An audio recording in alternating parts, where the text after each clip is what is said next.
വളരെ വളരെ സീരിയസ് ആയിട്ടുള്ള ഒരു വിഷയത്തിൽ ഈ രാജ്യത്തെ വാർത്താമാധ്യമങ്ങളും എന്ന് വേണ്ട നാഷണൽ മീഡിയ അടക്കം എല്ലാവരും ഇപ്പോൾ വലിയ ശക്തമായ തരത്തിൽ ഉറ്റുനോക്കുന്ന ഒരു സംഭവം. ജനങ്ങൾ, ഇന്ത്യയിലെ അയ്യപ്പ ഭക്തർ മുഴുവൻ അങ്ങേ അറ്റം സങ്കടത്തിലാക്കിയ ഒരു വിഷയം.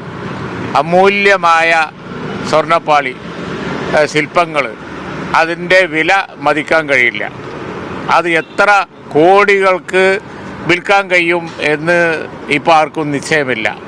അങ്ങനെയുള്ള അമൂല്യമായ വിലയുള്ള ഭക്തർ വലിയ വില കൽപ്പിക്കുന്ന ഒരു ശില്പം, അത് കളവ് പോയി, പിന്നെ അത് വിറ്റു എന്ന് ഞങ്ങളല്ല പറയുന്നത്.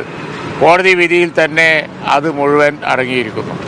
തികച്ചും ജനാധിപത്യപരമായി ഞങ്ങൾ ഈ വിഷയം നിയമസഭയിൽ ഉന്നയിക്കുകയാണ്. ഇത്തരമൊരു വിഷയം UDF ഭരിക്കുന്ന സമയത്തായിരുന്നു എങ്കിൽ ഈ നിയമസഭക്കകത്ത് എന്ത് നടക്കുമായിരുന്നു എന്നുള്ളത് ഊഹിക്കാവുന്നതേ ഉള്ളൂ. ജനാധിപത്യപരമായി ഈ വിഷയം അവിടെ ഈ ഭക്തരുടെ അവർക്ക് നീതി കിട്ടാൻ വേണ്ടി ഞങ്ങൾ അവിടെ തികച്ചും ന്യായമായ രീതിയിൽ പ്രക്ഷോഭം നടത്തുകയാണ്. പുറത്തും അതിനുവേണ്ടി പ്രക്ഷോഭം നടത്തും. അത് ന്യായം മാത്രമാണ്. ഇതിൽ നടന്നിരിക്കുന്നത് എന്താണ് എന്നുള്ളത് ജനങ്ങൾക്കറിയണം.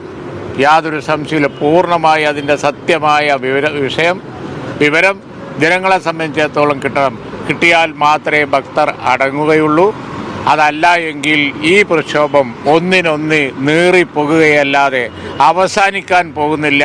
അവസാനിക്കാൻ കേരളത്തിലെ പ്രതിപക്ഷത്തിൻ്റെ ഉത്തരവാദിത്വം സമ്മതിക്കുകയില്ല എന്ന് തന്നെയാണ് ഞങ്ങൾക്കും പറയാനുള്ളത്.